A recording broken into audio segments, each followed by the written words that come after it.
Témoignage de Félicien de la République du Congo. 1. Initiation à la magie rouge. Un jour un magicien est venu faire de démonstrations magiques dans notre collège comme cela se faisait autrefois. Après ces exhibitions magiques, je l'approchai pour lui consulter car je voulais devenir un homme puissant et célèbre dans ma ville et mon école. Ce dernier me donna des adresses des grands maîtres de l'Europe afin que je puisse correspondre avec eux. Ensuite il a fait des incisions sur mon corps afin que je devienne fort. Après cela j'ai écrit à l'une des adresses qui m'a été donnée par ce magicien. J'ai écrit à un grand maître en Europe résidant en France. Je lui écris que je voulais devenir célèbre dans ma ville et être puissant dans mon école. Et je veux attirer les filles de ma génération. Quelques jours plus tard ce maître valida ma demande. Il répondit à ma lettre. Il me recommanda de brûler les billets de francs et mon bon de commande et de les jeter dans la toilette. En fait j'avais commandé une chaînette magique de puissance. Après que je fis ce qu'il m'a été instruit de faire, la réponse ne tarda pas à venir par la même moyen postal qui est la toilette.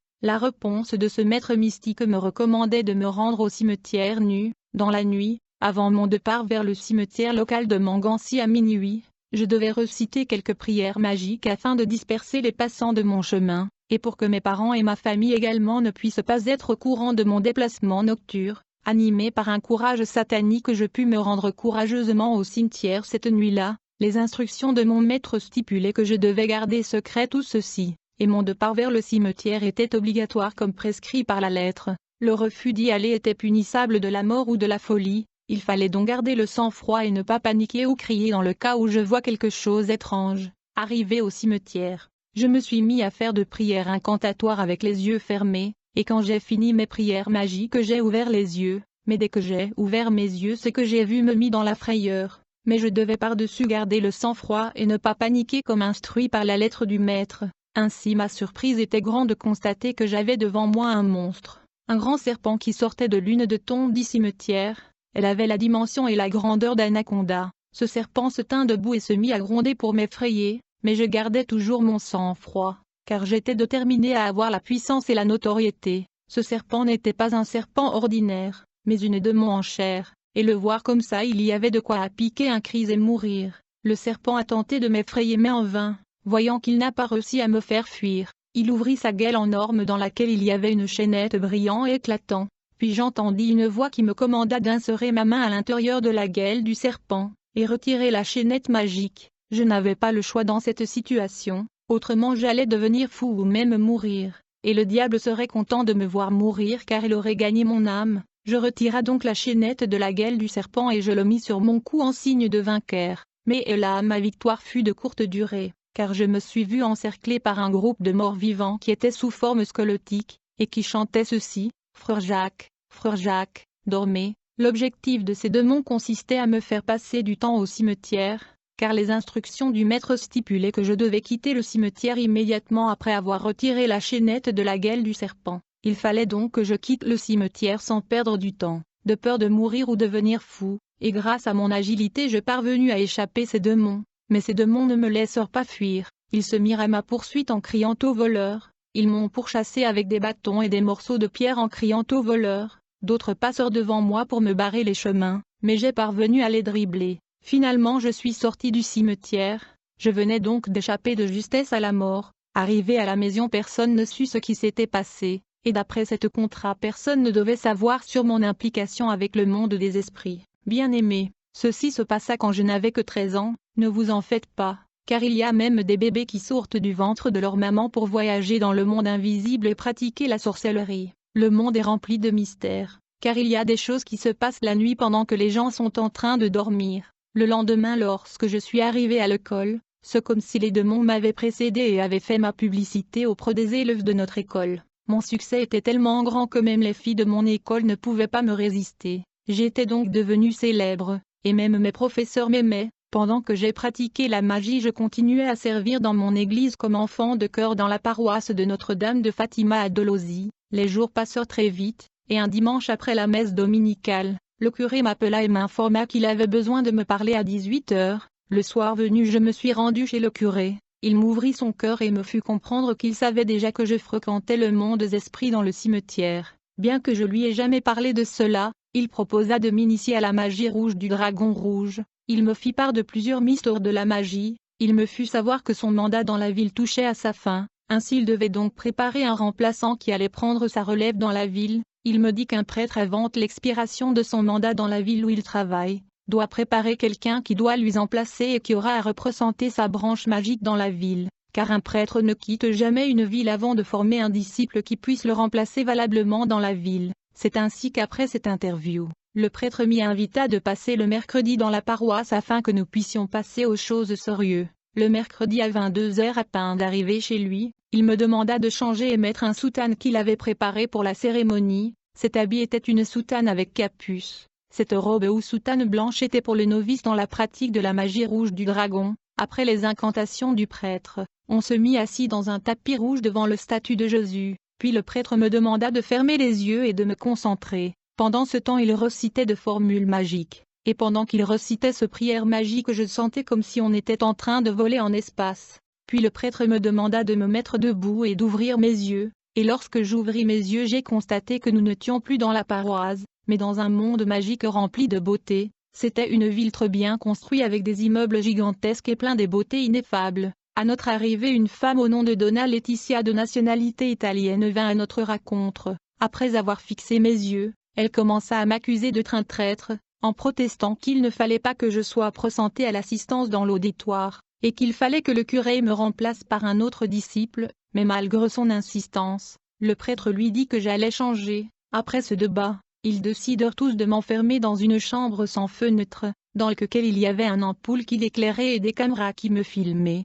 Quelque temps après, on me fit sortir de cette chambre, et puis un homme fit instruit de me transporter dans l'immeuble où se trouvait la grande salle de réunion, qui réunissait l'assistance. Dans cet immeuble se trouvait la salle de conférence, la salle de banquet et autres. Quand je suis arrivé à l'intérieur de la salle de conférence, j'ai constaté qu'elle était remplie de gens. Il y avait des gens qui étaient vivants et les gens qui sont déjà morts il y a plusieurs années. Il y avait des grands commerçants de la ville de Pointe-Noire. Il y avait des autorités militaires et civiles de notre pays, des religieux. J'ai vu des personnes que nous avons étudiées dans l'histoire, qui sont décédées il y a plusieurs années. Quand la réunion débuta, cette femme italienne continua d'insister que je ne devrais pas être présentée à l'assistance, car plus tard je veux trahir le monde invisible. Ce fut grâce à une vote que l'Assemblée décida de me présenter à l'assistance. C'est ainsi que celui qui dirigeait la réunion m'ordonna de passer devant et me mettre à la barre comme au tribunal. Là-devant un nouveau nom me fut donné, pour signifier que j'étais devenu serviteur de Satan à plein temps. Le président de la réunion était un évêque bien connu dans la République du Congo.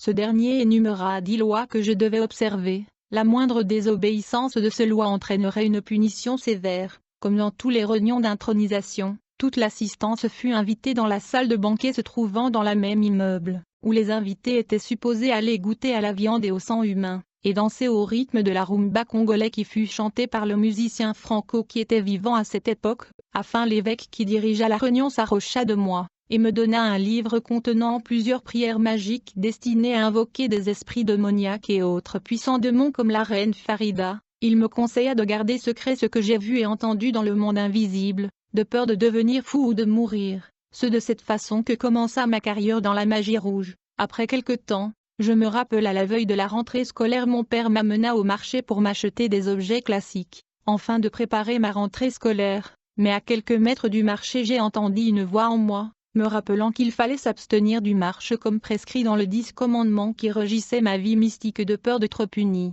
Cela faisait partie du 10 lois que je devais garder. Mon père n'a pas compris pourquoi j'évitais le marché, alors je lui ai trompé en lui disant que maman m'avait déjà acheté tous les objets classiques, alors que cela n'était pas le cas. Alors papa me remit l'argent pour que j'achète la tenue de l'école. J'ai pris cet argent, j'ai le dépensé dans d'autres choses, sachant que j'allais consulter la reine Farida afin qu'elle puisse me procurer de tous les objets classiques dont j'avais besoin. Lorsque la reine apparut, elle me demanda ce que j'avais besoin. Je lui fus savoir ce que j'avais besoin. Avec claquement de mains ses servants m'amena tout ce dont j'avais besoin comme objet classique et même la tenue de classe. Cette dame satanique était devenue comme ma mère. Elle trouvait des solutions à tous mes problèmes, et elle prétendait qu'elle m'aimait. 2. Ma rencontre avec les sorcières. Quelques mois après je commençais à avoir de problèmes avec mon père, ce qui m'irrita jusqu'à un point où j'ai eu des problèmes avec le monde invisible, car le 10 commandement stipulait que je ne devais pas me mettre en colère. Dans mon enfance je détestais les sorcières. Il arriva qu'un jour le président de notre paroisse de Notre-Dame Fatima voulait tuer un garçon qui servait dans le chœur des enfants. J'étais informé de cette situation par des démons, et la même nuit que le président de la paroisse devait exécuter le garçon qui était son propre fils, je lui empêcha, et il ne pouvait rien contre moi parce que son pouvoir était inférieur. En fait, il n'était qu'un sorcière, mais moi j'étais un sataniste. En conséquence, cet homme qui était le président de notre paroisse et chef de sorcières commença à me haïr. Sa haine était tellement évidente que les gens ne pouvaient pas comprendre de quoi il s'agissait, ils ne pouvaient pas comprendre qu'il y avait un conflit nocturne entre lui et moi. Pendant ma vie magique, aucun de mes parents ne soupçonnait mon appartenance à la branche de la magie rouge parce que j'étais doux et docile. Plus tard, j'ai commencé à avoir un problème avec mon père qui était un sorcier bien connu dans la communauté. Il avait un totem de crocodile. À la maison nous avions un jouet qui était un avion en bambou, mais dans la nuit, ce jouet se transformait en avion mystique que mon père utilisait. En fait, il y avait un aéroport mystique derrière notre maison. Notre conflit a commencé lorsque mon père est devenu incapable de quitter son corps pour voyager dans le monde spirituel. Mon démon l'empêchait d'embarquer dans son avion mystique. Comme conséquence, je n'étais plus tolérée à la maison. Un jour après l'école, je suis entrée à la maison, et j'ai découvert que mes vêtements étaient brûlés par mon père, car ma présence l'indisposait. Ainsi il fallait que je quitte sa maison. Après ce malentendu entre moi et mon père, je m'étais mis en colère, et ce colère avait beaucoup dérangé le monde invisible. Alors la reine Farida me convoqua par téléphone mystique, et lorsque je suis allée à sa rencontre, elle me mit au courant de ma transgression, et elle me fit savoir qu'elle n'était pas contente de moi, et pour apaiser sa colère elle demanda que je puisse sacrifier pour elle le bébé que ma marâtre avait eu avec mon père. Cet sacrifice devait calmer la colère de cette reine démoniaque. Puis la déesse me demanda de visiter mon maître le prêtre catholique romain afin que je puisse payer pour ma transgression. À mon arrivée dans la ville de Dolosio habitait le prêtre. Le curé me reçut à bras ouverts, mais seulement il était déçu du fait que j'avais transgressé l'une de 10 commandements. Le prêtre me dit, pour implorer la grâce du grand maître Satan je devais faire une neuvaine. Cela veut dire 9 jours de jeûne sans manger ni boire. Dans le paroisse, après cela je devais offrir 9 enfants au diable. Dès que les 9 jours de jeûne furent accomplis, le curé m'y invita dans son logement pour voir ce qu'il faut faire, je veux dire pour m'aider à sacrifier ses enfants à Satan. Alors le prêtre mit en place une organisation de charité pour la distribution de nourriture et de vivres aux enfants, allant de 2 à 12 ans comme cela coutume dans les églises catholiques. Donc chaque lundi on allait distribuer de la nourriture, du riz, du sucre, du lait, de soja aux enfants, et pendant que les enfants étaient alignés, je devais donc poser ma main droite sur la tête de l'enfant qui sera la prochaine victime. Par conséquent 9 de ces enfants sont morts au fil du temps. Je regrette d'avoir tué des enfants innocents. Nous devons comprendre que derrière les nombreux organismes de charité de l'Église catholique romaine il y a des sacrifices humains. Je vous conseille de ne jamais permettre aux catholiques de tenir une masse de mort pour un membre de votre famille. En fait, pendant la messe de mort, le prêtre asperge de l'eau bénite sur le cercueil pour capturer l'âme de la personne décédée. Et l'eau bénite si appelée se transforme à une rivière massive dans laquelle l'âme de la personne morte est coincée. Maintenant la question est de savoir, où provenait le lait, le riz et d'autres produits alimentaires qu'on distribuait aux enfants? J'aimerais que la réponse nous fasse réfléchir. Souvent avant la distribution des vivres, on s'enfermait dans un local qui ressemblait à un dépôt, et le prêtre faisait des invocations pour demander tout ce dont nous allions distribuer aux enfants le lundi. Comme résultat de ce prière magique, la toiture s'ouvrait et les tonnes de vivres et différents produits alimentaires descendaient, comme s'il y avait un groupe de travailleurs invisibles qui les faisait sortir d'un avion cargo invisible, et les entasser dans le local qui nous servait du dépôt. Ainsi ces choses provenaient du monde de Satan, lui qui ne donne pas aux humains gratuitement. Il fallait donc des sacrifices en retour. Le diable ne donne pas gratuitement. Quand il donne il prend plus que ce qu'il a donné, c'est pourquoi les enfants sont morts. Et donc j'ai réussi à payer 9 âmes à la déesse Farida. Nous voyons toujours des prêtres catholiques donner des dons et des biens dans des actes de charité, mais personne ne sait d'où proviennent ces biens. La charité catholique est hypocrite, c'est une autre façade de la méchanceté. Il est vrai que les prêtres ont des voitures, des appareils et ils font des dons, mais les gens ne savent pas d'où proviennent ces articles. 3. Ma première participation au sommet mondial annuel de satanistes dans le monde parallèle dans le sous-sol de l'Inde. Un jour, le prêtre m'a demandé de l'accompagner dans la paroisse afin que je puisse l'accompagner à la réunion annuelle qui a lieu dans la fin d'année. C'était le 24 décembre 1985, vers le milieu de la nuit. Le prêtre me dit qu'il fallait passer aux choses sérieuses. Ceci était juste après la messe de Noël à 23h vers minuit. Nous sommes allés au cimetière local de Moupep. Nous savons qu'un cimetière est l'une de portail vers le monde parallèle de Satan. Ce fut à partir du cimetière que nous avons pu voyager au sous-sol de l'Inde pour assister au sommet mondial et annuel de satanistes. Le royaume satanique en Inde n'est pas visible à l'œil humain, c'est un royaume spirituel, c'est là le siège du gouvernement mondial de Lucifer situé géographiquement dans le sous-sol du pays de l'Inde. Après invocation, le prêtre me demanda de trouver la tombe d'une personne masculine. Une fois cela était fait, il fit une prière magique et la personne se leva de sa tombe, et je pus m'entretenir avec lui.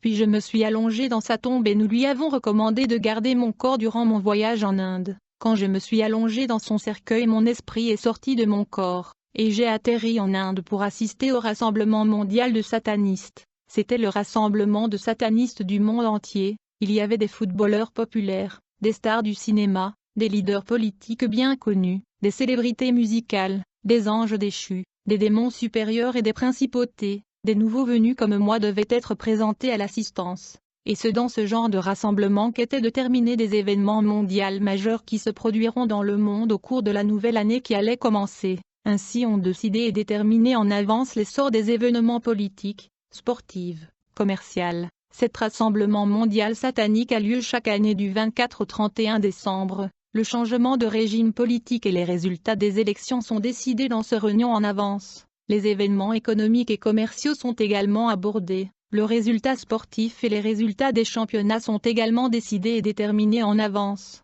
Dans cette rencontre, les maladies qui doivent émerger sur la Terre dans différentes régions pour tourmenter les habitants de divers pays sont également été programmées. Dans ce réunion annuelle, les anges déchus et les principautés planifient des guerres et des conflits militaires qu'ils vont provoquer dans différentes régions de la Terre au cours de la nouvelle année. Ces principaux préparent et planifient d'avance les accidents de la circulation, les crashs des avions. Ils planifient comment faire échouer et couler des bateaux et des navires. Ils programment également des catastrophes naturelles qui frapperont différentes régions de la Terre, des grands événements majeurs et mondiaux préjudiciables à l'humanité qui vont arriver sur la Terre au cours de la nouvelle année en faveur du royaume des ténèbres sont décidés et programmés d'avance par les principautés et les anges déchus, pendant que le monde entier reste en festivité en train de crier de joyeux Noël et bonne année.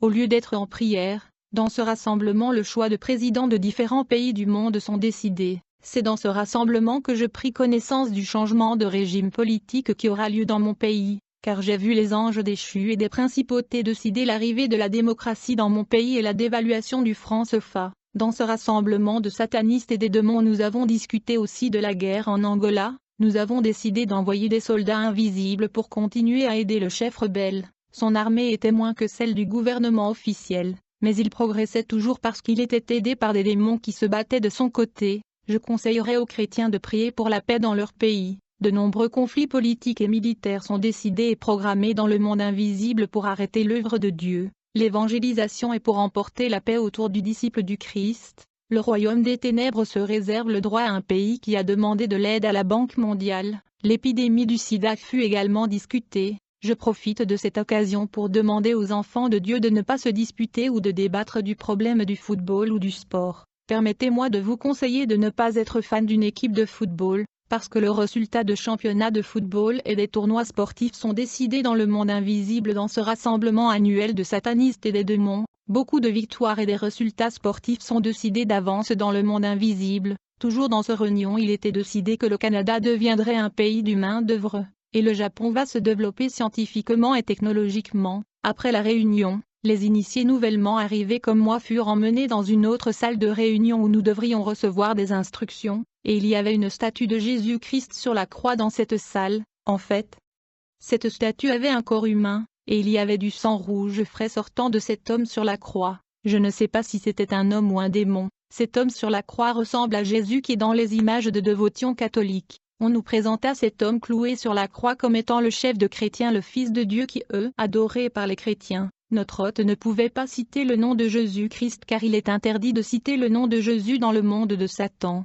Puis il nous incita de flageller le faux Jésus qui était sur la croix. Nous avons été chargés de soumettre cet homme sur la croix aux abus et insultes. On nous poussa à lui fouetter, à cracher sur lui et à lui donner des coups de poing. Comme conséquence de ces traitements, cet homme sur la croix se mit à saigner encore plus. Cet acte symbolique posé par les nouvelles initiés était un acte blasphématoire du rejet de Jésus-Christ, mais l'homme qui saignait sur la croix était un démon supérieur qui a pris la forme de Jésus.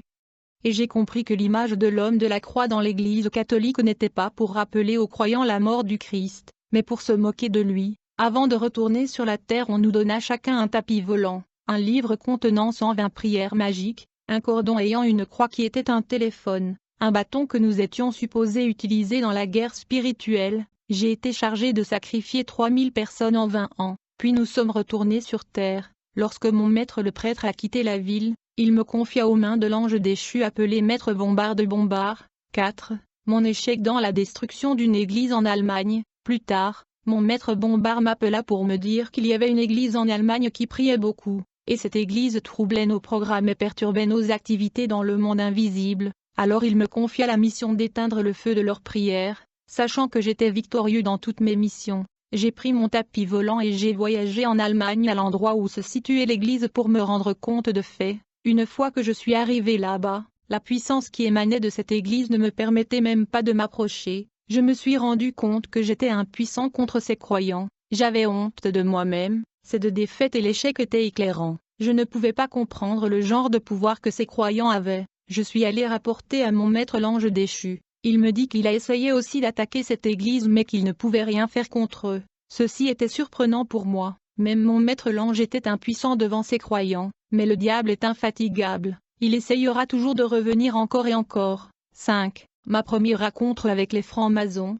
Comme je progressais rapidement dans la magie, mes supérieurs prirent la décision de m'envoyer en Italie où je devais rencontrer le grand maître de la grande loge de francs-maçons dont je tais le nom. Là il fallait que je me baigne dans le sang pour augmenter mes pouvoirs. C'est là que j'ai rencontré plusieurs personnalités politiques de plusieurs États du monde avec qui je fis connaissance. Dans cette rencontre on me donna un pigeon du nom de Nice, qui n'était qu'un démon sous forme d'oiseau. Son travail était de me rapporter tout ce qui se passait dans mon absence et le rognon. Ainsi pour éviter de soupçons j'achetais d'autres pigeons ordinaires pour que personne ne puisse comprendre ce que j'ai faisais avec cet oiseau diabolique. Parmi les personnes pratiquant des arts occultes, certains possédant des chats et des oiseaux comme perroquets ou pigeons. À certains moments j'avais la culpabilité, j'ai eu besoin de Dieu. J'ai voulu joindre une église indépendante car je sentis un vide en moi et le besoin de se connecter à Dieu et son Fils. Quand j'ai voulu quitter l'église catholique, l'ange déchu Bombard se fâcha et décida de ne plus superviser mon initiation et évolution dans la magie rouge.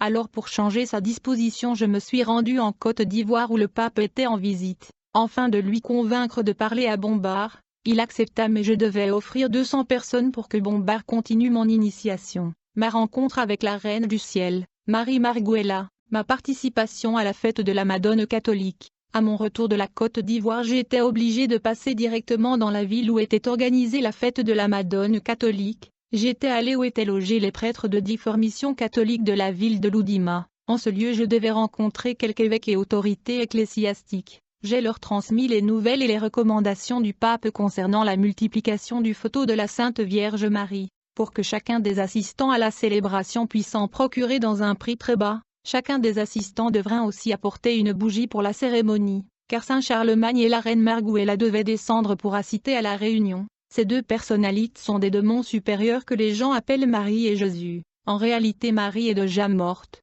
La Bible ne nous enseigne pas de la vénérer. Celui qui adore Marie commet le péché de l'idolâtrie. Il invoque sans le savoir un démon supérieur, car la Reine du Ciel, la Sainte Vierge est un ange déchu appelé Marie Marguela. Ce soir-là quand la cérémonie et la fête de la Madone commença, j'ai parvenu à empoisonner l'eau dans la ville à partir de la source. Après que les gens ont bu de cette eau, j'ai donc commencé à attraper les esprits de ceux qui étaient faibles dans cette fête et dans la ville, et comme conséquence, plusieurs jours plus tard les gens ont commencé à mourir de plusieurs manières afin d'éviter le soupçon. C'était la mort. Alors après avoir capturé 200 esprits de ceux qui avaient bu de l'eau empoisonnée dans la ville et ceux qui étaient faibles, un avion mystique fut envoyé. Je précise que cet avion était invisible aux yeux des hommes ordinaires. Seulement les initiés qui pouvaient entendre les bruits et les voir cet avion invisible. La tâche d'acheminer ces âmes captives fut donnée à un prêtre de la mission catholique de la ville de Loudima. Il était chargé de transporter ces âmes qui étaient bien ligotées dans les chaînes vers le monde invisible. Je regrette amèrement d'avoir mis fin à la vie de ces gens. Je n'avais pas le choix, sinon j'allais moi-même mourir. Je devais donc me soumettre à l'ange Bombard qui est le représentant de Satan qui supervisait mon initiation. Les esprits maléfiques ne connaissent pas la pitié dans leur monde. C'est la loi du talion, œil pour œil et dent pour dent. Après cette fête de la Madone catholique, Plus tard dans la date du 6 mars 1989, quelques dignitaires catholiques se sont réunis pour une séminaire à Luango, à quelques kilomètres de Pointe-Noire. Cette séminaire était convoquée par la Reine du Ciel, la mère catholique appelée Marie Marguela, la Sainte Vierge selon la doctrine catholique. Elle était accompagnée par son fils Saint Charlemagne, tous les deux étaient à la direction de ce réunion. L'assistance était composée des évêques et autres dignitaires de l'Église, des écrivains venus d'autres pays. Dans ce séminaire on devait résoudre le problème de la Légion de Marie, car dans cette histoire il y avait un conflit opposant deux prêtres. Il y avait déjà un évêque qui dirigeait, mais il y avait un autre qui voulait s'emparer du groupe. Mais la Reine du Ciel décida de maintenir l'évêque qui dirigeait à la tête du groupe de la Légion de Marie sans autre forme de procès. Après ce problème il fallait examiner un autre qui concernait un évêque qui devait être écarté du clergé à cause de secrets de l'Église qu'il avait dévoilés sans autorisation. Le Vatican lui mit à l'écart et il perdit son pouvoir de prêtre supérieur. Il fut ensuite châtié de la maladie à vie par la Reine du Ciel, c'était la paralysie, et il en mourut, car il était interdit aux prêtres de dévoiler les secrets de son Église à des profanes. À la fin de cette réunion, la Reine du Ciel me proposa de marier une femme des Ocons appelée communément Sirène ou Mami Vata, qui était la fille de la reine Utsefarida. J'accepta sa proposition sans discuter. Ainsi ma nouvelle femme la Sirène me donna 2 enfants dans le monde des esprits du royaume sous-marin, mais de nombreuses années plus tard, ma famille me força à me marier avec une femme humaine. Comme résultat la Sirène des eaux s'énerva et décida de me quitter. Elle est partie avec les 2 enfants dans le monde de l'eau. 7. La guerre invisible contre les disciples de Jésus-Christ. Quelque temps après dans mon travail de destruction, Satan me confia personnellement une mission de la destruction de la vie spirituelle d'homme de Dieu venu à Brazzaville pour une campagne d'évangélisation. C'était en août 1992. Cette croisade chrétienne devait se tenir dans le stade de la Révolution, qui est l'actuel stade Massamba de Bas. Une grande foule s'était réunie chantant des chants de louange à Dieu. Ensuite ils élevèrent la voix pour prier. Je voulais les empêcher en bloquant leur prière au moyen de ma main astrale que j'avais posée au-dessus de leurs mains. Mais cela fut un échec car leur prière dégageait une puissance de feu extraordinaire. Plus tard j'aperçus le membre du protocole venir vers moi. J'ai pensé que ce dernier avait vu ce que j'ai faisais. Alors je me suis précipité à les faire tomber à terre par la puissance de mon coup de pied invisible, comme le font les catcheurs. Alors pour éviter tout soupçon je me suis rendu invisible. Puis je suis allé me tenir dans l'estrade où se trouvait l'évangéliste Reinhard Bonnke. Je me suis placé en face de lui pour le frapper et le détruire. J'ai donc envoyé vers lui des rayons magiques pour l'hypnotiser et le tuer. Comme résultat, j'ai vu l'homme de Dieu rester muet pendant quelques minutes, et quand il reprit la parole il demanda à l'assemblée de prière pour lui, car dit-il Satan était dans la croisade, et quand les chrétiens élevèrent leurs mains pour adresser des prières à Dieu en faveur de cet homme de Dieu, j'ai senti sur mon corps comme un feu qui me dévorait. Et une forte puissance me fit projeter hors de la présence de l'homme de Dieu. Et finalement ne sachant quoi faire j'étais la muet plongée dans la confusion totale et respirant en moi la haine contre l'évangéliste. Ce fut pour moi une seconde défaite en matière de destruction des églises. Si les chrétiens savaient ces choses ils ne seraient pas négligents en matière de prière et de la parole qui les garde des manœuvres du diable. Après cet incident je devais rencontrer mon maître Bombard de Bombard pour lui donner rapport de ce qui se passait. Il me conseilla de persévérer. Le lendemain à la même heure je suis rendu à la croisade pour y mettre le désordre et la distraction au milieu de la foule, et cela avait réussi parfaitement, car les gens étaient distraits, ils ne pouvaient pas se concentrer sur la parole qui était prêchée.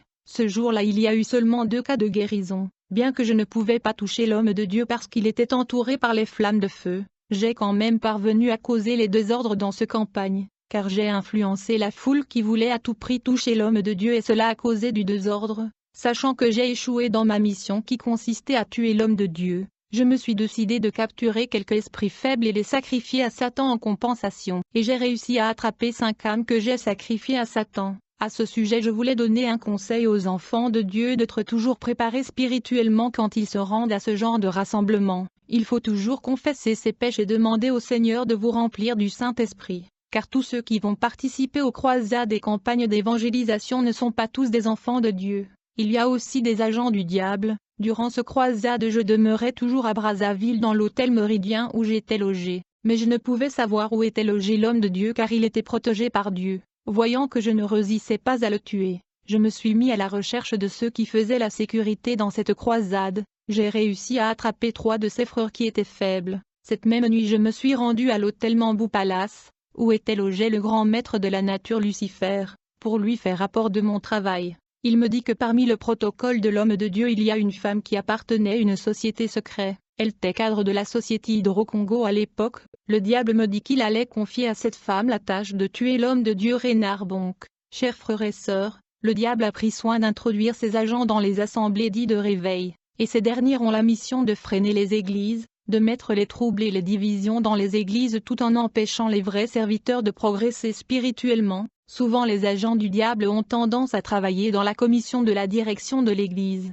et veulent être élevés au rang de responsables de l'église. Ils ont souvent tendance à imposer leur volonté aux pasteurs. Dans la plupart des cas ces hommes et femmes ont toujours été des grands cadres des entreprises, et grâce à leurs moyens financiers ils arrivent à acheter la conscience des hommes de Dieu aveuglés par le gain matériel. 8. Mon voyage dans le monde sous-marin. Au fur et à mesure que les jours s'écoulaient, je voulais plus de puissance. Je voulais découvrir le pouvoir qui se trouve sous la terre, sous l'eau, dans les forêts et les montagnes. Un matin, j'ai appelé l'ange Bombarde pour lui informer de ma décision de visiter le monde qui est sous l'eau. Je devais normalement obtenir un visa chez un homme qui était un gourou d'une secte occulte charismatique à Pointe-Noire. Mais cet homme a refusé de m'accorder le visa, mais grâce à la permission de l'ange Bombarde, je fus autorisé à voyager dans le monde des eaux sans visa, car dans le monde des esprits c'est la loi du plus fort qui prévaut. Le soir je me suis rendu à la rive, au bord de l'océan Atlantique à Pointe-Noire, à l'endroit où se rencontrent la rivière Loya et l'océan. Après quelques incantations, une voie s'ouvrit et je pouvais descendre dans le bas-fond de l'océan, et après quelques mètres de marche une voiture fut apparition. Cette belle voiture est venue me prendre. Cette voiture me transporta dans une belle ville où se trouvait la résidence de la reine de côte de l'océan Atlantique. J'étais déjà dans le monde sous-marin sous l'océan. L'eau avait déjà disparu. Je ne pouvais voir que cette belle ville urbaine et métropolitaine qui était bien peuplée. La ville était grande et grouillante de gens. Après quelque temps la reine vint m'accueillir. Elle était accompagnée de belles jeunes filles qui m'ont emmenée dans son palais. Un vin d'honneur était servi pour mon arrivée mais c'était le sang humain. Alors la reine de côte me demanda au sujet de la raison de ma visite. Je lui ai dit que c'était juste une visite de courtoisie. Elle me demanda d'attendre un peu parce qu'elle recevait le fils unique, qui est le pape qui visitait aussi le royaume des eaux ce jour-là. Alors que j'étais assis dans la salle d'attente, j'ai vu de nombreux hommes d'affaires qui sont dans le business de l'importation et exportation. J'ai vu des hommes d'affaires qui importent des marchandises de pays étrangers,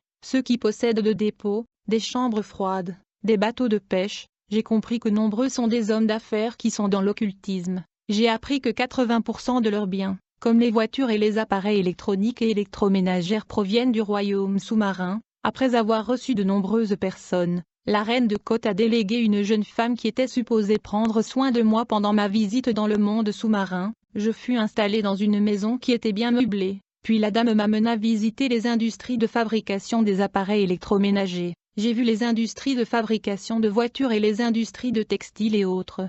Ces usines et industries conçoivent toutes sortes d'articles, appareils et instruments que nous utilisons à la surface de la Terre. Ces vêtements et appareils ménagers conçus dans le monde des eaux ont des cachets, des signes et des sceaux qui envoûtent les humains qui les utilisent. Après avoir visité les industries et des usines, je fus emmené dans un endroit qui ressemble à une prison, et j'ai vu beaucoup de gens enchaînés. La jeune fille qui m'a accompagné a déclaré que ces personnes étaient le serviteur du maître de la nature Lucifer, mais ils ont échoué dans les différentes missions et affectations que le maître Lucifer les avait confiées. C'est pourquoi ils sont emprisonnés ici. Quelque temps plus tard, le jeune dame sirène me conduisit dans une très grande salle, où il y avait des machines et des appareils très sophistiqués capables de torturer et de couper les têtes de gens. J'ai vu des machines qui étaient mises en place pour extraire la graisse du corps de cadavres humains. Ces machines étaient aussi en train d'extraire le sang et l'eau du corps de cadavres. La jeune femme sirène m'expliqua que l'eau extraite des corps de victimes est envoyée au Vatican. Cette eau est mélangée à l'eau naturelle et à d'autres substances pour devenir ce qu'on appelle l'eau bénie,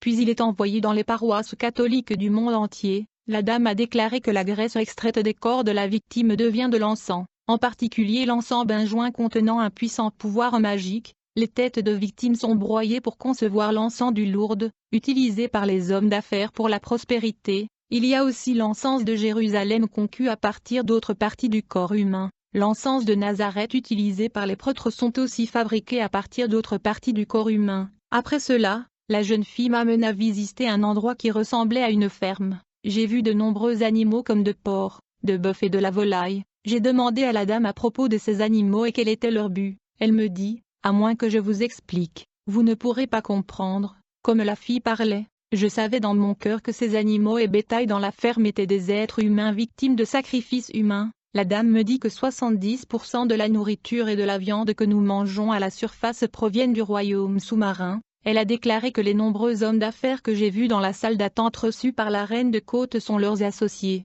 Une grande partie de ce qu'ils vendent provient du monde marin, et ils les mélangent avec d'autres stocks venant d'Europe et d'autres parties du monde. Frères et sœurs, nous devons comprendre que la plupart des viandes que nous mangeons à la surface de la terre sont des viandes humaines mélangées à celles des bétails. Ce genre de nourriture cause toutes sortes de problèmes de santé et même malades qui deviennent incurables. Prions avant de manger. Alors que la visite continuait, la reine de côte nous rejoigna et nous avons donc continué la visite. Quelque temps après, un groupe de belles jeunes femmes habillées d'une façon à provoquer les coureurs de jupons sont arrivés. Elles étaient tous d'une beauté extrême. Elles étaient sur le point d'être déployées en mission sur la terre afin de séduire les nations. Elles vinrent où nous étions avec la reine de côte, qui les a présentées comme ses filles. Alors elle s'agenouilla devant la reine et elles lui demandèrent la permission d'aller à la surface de la terre pour y passer le Vécan. La reine imposa sa main sur eux et dit, « Vous avez ma bénédiction, va et séduisez l'humanité. » Les chrétiens doivent comprendre que des belles femmes et des beaux gosses que nous voyons sur la terre ne sont pas tous des humains ordinaires mais des démons physiques. Beaucoup de personnes ont été enlevées par des inconnus parce qu'ils sont tombés sous leur charme, et sont capturés et transportés vers le monde sous-marin. Beaucoup de personnes tombent victimes et deviennent portées disparues en raison du manque de contrôle sentimental, et ils finissent dans des prisons sous-marins du royaume des eaux. Beaucoup de démons viennent du monde de cimetière et du monde sous-marin, ils ont la ressemblance humaine, ils ont la beauté et l'argent, de bonnes voitures, et beaucoup tombent victimes de leur charme et sont séduits par leur argent. Lorsque ces jeunes femmes sirènes sont montées à la surface de la terre, nous sommes allés visiter les usines et les industries de conception de tissus comme le Superwax, le velours et le Supercan. La reine de côte m'a également parlé des compagnies d'exploitation du pétrole dans l'océan Atlantique. Elle m'a dit qu'aucune compagnie ne peut exploiter le pétrole dans l'océan Atlantique sans son autorisation. Une fois qu'une compagnie signe un accord avec elle, elle se charge de conduire les personnels de cette compagnie vers les sites et foyers inexploités où il y a du pétrole sous l'océan. Bien-aimés, je voudrais dire que nous devons toujours remercier le Seigneur avant de manger en raison de la nature de la nourriture de ce monde. Beaucoup d'hommes d'affaires sur le marché sont agents du diable, donc quand vous allez au marché et vous voyez la foule entourant un vendeur particulier, il faut l'éviter. Beaucoup de poulets vendus sur le marché sont des bébés. Après ma visite dans le royaume marin, je suis retourné à la surface de la terre avec beaucoup de cadeaux de la reine de côte. 9. Mon second voyage au sommet mondial annuel en Inde. Comme il fallait toujours participer chaque année au sommet mondial de satanistes à la fin de l'année, j'ai voyagé dans la dimension parallèle afin d'assister au rassemblement annuel de satanistes en Inde, là où j'ai été nommé superviseur du grand marché des esclaves dans notre région. Permettez-moi de souligner qu'il s'agit d'un marché spirituel où sont vendus et achetés des âmes qui sont capturées par les satanistes, les sorcières, les prêtres catholiques, les pasteurs occultes etc. Ce marché des esclaves n'est pas visible aux yeux naturels, ceux qui n'ont pas les yeux spirituels ne comprennent pas le monde spirituel. Le marché est situé dans la ville de Bouanza, un endroit où les sorcières et les satanistes vendent des âmes humaines qui ont été capturées, et les occultistes y viennent pour acheter ces âmes. J'ai également été chargé de travailler avec des médecins sataniques pour initier les bébés dans le ventre de leur mère afin que leur vie soit au service du diable. Beaucoup sont les médecins qui sont dans l'occultisme. Ils sacrifient leurs malades au diable pour la prospérité de leur clinique. Dans cette réunion annuelle en Inde, il y a eu une discussion sur le changement politique dans mon pays et la dévaluation de notre système monétaire le franc CFA. Nous avons parlé aussi de la situation politique de nombreux pays. Je voudrais souligner que les événements majeurs qui arrivent dans le monde sont organisés et prévus à l'avance dans le monde spirituel, qu'il s'agisse des pandémies, des troubles sociaux, des conflits armés, des guerres. Tous ces événements sont organisés et décidés à l'avance lors du rassemblement annuel de la fin de l'année. Lors de cette réunion, les anges déchus et les principautés organisent, planifient et programment des événements sociaux, politiques et civils qui se produiront de par le monde et dans chaque pays du monde. En fait, chaque pays sur la terre est gouverné par une principauté. Il s'agit là du véritable gouvernant ou leader qui gère ce pays, parce que les principautés sont les dirigeants des pays du monde. Non pas le gouvernement physique et le président que nous voyons à la télévision, ce sont les principautés qui décident des événements qui se dérouleront et se produiront dans leurs pays respectifs dans ce sommet annuel tenu en fin de l'année au sous-sol de l'Inde, qui est le siège du gouvernement mondial de Lucifer. Après avoir assisté au sommet mondial annuel des satanistes, je voyagea au royaume des eaux sous l'océan Atlantique où j'étais reçu par la reine de la côte atlantique dans une ville métropolitaine urbaine. Après cela, j'ai dû voyager dans le pays d'Angola pour combattre la guerre auprès du chef rebelle Savimbi, tel qu'il a été décidé dans la réunion mondiale de satanistes en Inde. Notre aide au chef rebelle était spirituelle, nous combattions spirituellement les forces gouvernementales en aidant le chef rebelle, et les victimes de cette guerre étaient des sacrifices humains. Notre présence dans cette guerre était spirituelle parce qu'il y a une armée visible et il y a aussi une armée invisible qui est démoniaque. Les démons se battaient aux côtés de la rébellion armée du chef rebelle Savimbi. Cette rébellion progressait toujours parce qu'elle était soutenue par des troupes démoniaques qui étaient invisibles. Je voudrais informer les frères et sœurs de l'Angola que la guerre dans votre pays n'était pas une guerre normale. Il a été décidé, organisé et arrangé dans le royaume de ténèbres afin de renverser le président qui a été établi par Dieu. Il est impératif pour les croyants de prier pour le président que le Seigneur a établi dans leur pays.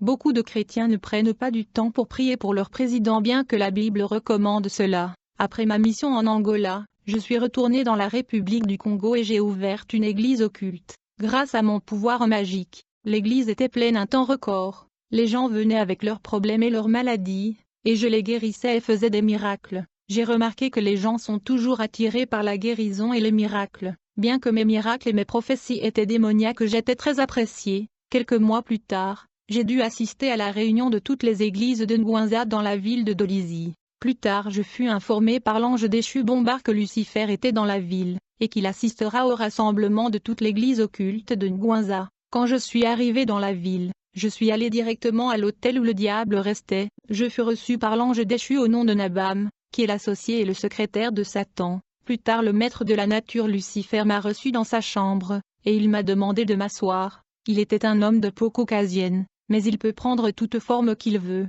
Son visage était exactement comme celui de Jésus représenté dans les portraits et dévotions de l'Église catholique, et il était beau. Quand je lui ai fixé aux yeux, je suis tombé sur le sol parce que je ne pouvais pas supporter les vibrations qui sortaient de ses yeux, puis il posa sa main sur moi, et je me suis relevé. Il me questionna sur ma préoccupation. Je lui ai dit que ma préoccupation était de voir Jésus-Christ et de devenir millionnaire. Quand j'ai dit le mot Jésus-Christ, le diable s'est affaibli et il s'est mis en colère, et il a frappé sa tête sur la table, puis il me dit, « Jeune homme, je connais votre condition, vous devez comprendre que, même si on lave une chèvre avec un savon, son odeur ne le quittera jamais. Vous devez comprendre que nous allons tous dans le lac de feu et du soufre, nous avons le même sort toi et moi. » J'étais dans la confusion et j'étais étonné par l'attitude de Lucifer. En fait, je ne savais pas que le diable ne peut pas supporter le nom de Jésus-Christ. Quelques minutes après cet incident, le diable a essayé de me faire oublier ce qui venait de sortir de sa bouche, mais j'ai bien retenu ses paroles. Tout ce qui intéresse le diable, et que nous finirons tous dans le lac de feu et du soufre. Plus tard le diable m'a béni et il m'a donné le pouvoir de régner sur les puissances démoniaques de l'enfer. Il m'a attribué 900 démons guerriers. Et il m'a commandé de refaire la guerre contre l'Église authentique de Jésus-Christ. Le 24 décembre 1990, je me suis rendu dans le sous-sol de l'Inde, où notre convention annuelle de fin d'année avait lieu, afin de prendre des décisions sur le destin de divers pays du monde dans différents facteurs et aspects. Cet rassemblement mondial n'était assisté que par des satanistes à plein temps, des démons supérieurs et des principautés qui gouvernent tous les pays du monde. Le diable lui-même présidait cette réunion. Et pendant qu'il présidait cette réunion il prenait constamment différentes formes, et il se transformait en différentes bêtes horribles et grotesques, afin d'intimider et d'effrayer les participants. Lors de cette réunion annuelle de fin d'année, le sujet principal était la guerre et la bataille invisible contre l'Église de Jésus-Christ. Nous avons également parlé de la mort du chef de la fraternité blanche universelle qui n'avait pas pu obéir aux termes et conditions de l'alliance. En conséquence a été exécuté par les autorités du monde invisible. Après la réunion, le diable a invité les satanistes du monde à une autre réunion qui sera tenue en Éthiopie. Plus tard, il m'a reçu dans une chambre et il m'a demandé si j'avais une demande ou une souci à lui soumettre. J'allais parler quand il m'a interrompu, puis il m'a demandé, « Pourquoi est-ce que chaque fois que je te regarde je vois toujours une lumière brillante éclatant ?»